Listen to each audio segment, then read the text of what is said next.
नमस्कार दोस्तों, आज बीएड फर्स्ट पेपर से बात करेंगे शिक्षा में आर्थिक विकास क्या होता है। तो इसे जो है 3 रूप में देखेंगे।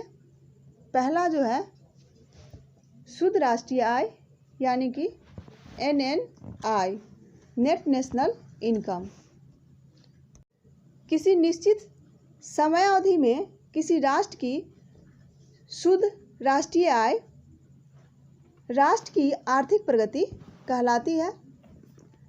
अर्थशास्त्र के एक छात्र के रूप में किसी राष्ट्र की प्रगति 2 बातों पर निर्भर करती है।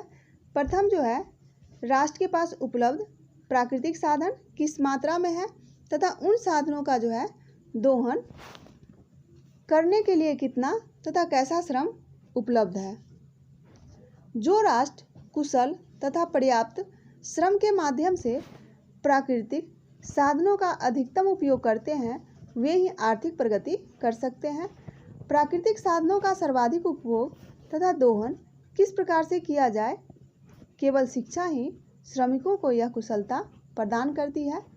शिक्षा के माध्यम से राष्ट्र अपनी शुद्ध राष्ट्रीय आय में वृद्धि कर आर्थिक प्रगति करते हैं। दूसरा देखेंगे सकल राष्ट्रीय लाभ के रूप में। कुछ विद्वान आर्थिक प्रगति का तात्पर्य सकल राष्ट्रीय लाभ ग्रॉस नेशनल प्रॉफिट यानी कि GNP के रूप में लेते हैं। राष्ट्र तथा राष्ट्र के नागरिक अनेकानेक उत्पादन क्रियाएं तथा सेवा कार्य करते हैं। इन सब के परिणाम स्वरूप जो कुछ लाभ होता है वह सकल राष्ट्रीय लाभ कहलाता है। यदि राष्ट्र का कुल राष्ट्रीय लाभ बढ़ता है तो राष्ट्र आर्थिक प्रगति करता है। इस संबंध में उत्पादन करना एक बात है और लाभ के साथ उत्पादन करना दूसरी बात है। यदि उत्पादन कम से कम लागत व्यय में सुंदर तथा टिकाऊ होता है तो कुल लाभ जो है अधिक होगा। शिक्षा, जैसा कि पहले भी बता चुके हैं, श्रमिकों की कार्य कुशलता में यह वृद्धि कर उत्पादन लागत को कम करती है तथा उत्पादन को जो है उत्तम, सरल एवं अधिक करती है। इससे सकल राष्ट्रीय लाभ पर जो है बड़ा ही अनुकूल प्रभाव पड़ता है। सकल राष्ट्रीय लाभ बढ़ता है और राष्ट्रीय लाभ बढ़ता है जिससे कि आर्थिक प्रगति होती है। कुछ अर्थशास्त्री राष्ट्र की आर्थिक प्रगति का माप प्रति व्यक्ति औसत आय के संदर्भ में करते हैं।